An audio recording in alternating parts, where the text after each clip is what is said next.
Our researchers looked into the life of Altair Ibn Lahad, hoping to find a biography that might serve as a positive role model for Abstergo's global outreach programs. Unfortunately, this renegade assassin proved to be no such thing. In much of his footage, we see a man gleefully flouting some of his culture's most entrenched taboos with an arrogance that borders on messianic. Altair! No! This is not our way! To burn a man's body is forbidden! Many of our researchers felt that the arguments articulated by Altair's rival, a man known as Abbas, were clearer and more cogent than any we heard from Altair. I've recently put in a request that more effort be dedicated to locating one of Abbas's descendants, if any exist.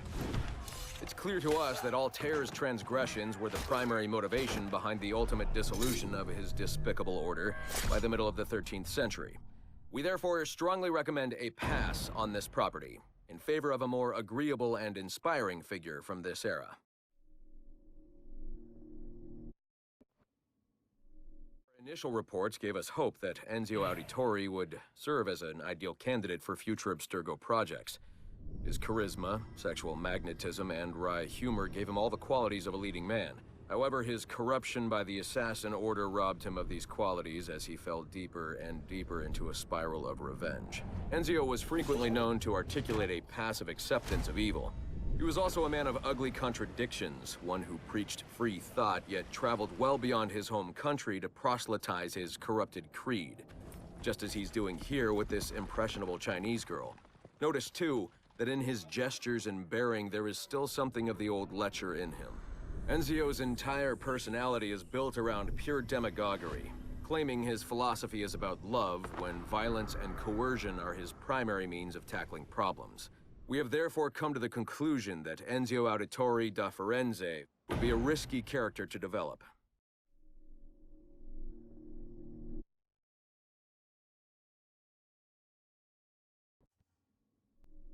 Research into the life of Ratana Gaydon focused on a period spanning his late teens to his early 30s, but our researchers came away unimpressed by his calm and stoic demeanor, with occasional flashes of extreme anger. This was not the sort of leading man we felt comfortable endorsing. We decided, therefore, to delve into his early childhood, with the hope that scenes of pre-colonial America might hold some appeal. As you can see here, there is a certain naive charm and innocence to this young boy. Unfortunately, our researchers found this young man's story deeply problematic as well. For one, the omnipresence of the Mohawk culture lacks the balance necessary to tell the true story of America. And secondly, the Mohawk language would certainly be an issue for most of our audience. We therefore feel that although Ratana Tenkon's early life would be of some interest to our more educated viewers, it's unlikely that his story would appeal on a broader scale, being too foreign, as it were, to normal audiences. Our team recommends we pass on this property.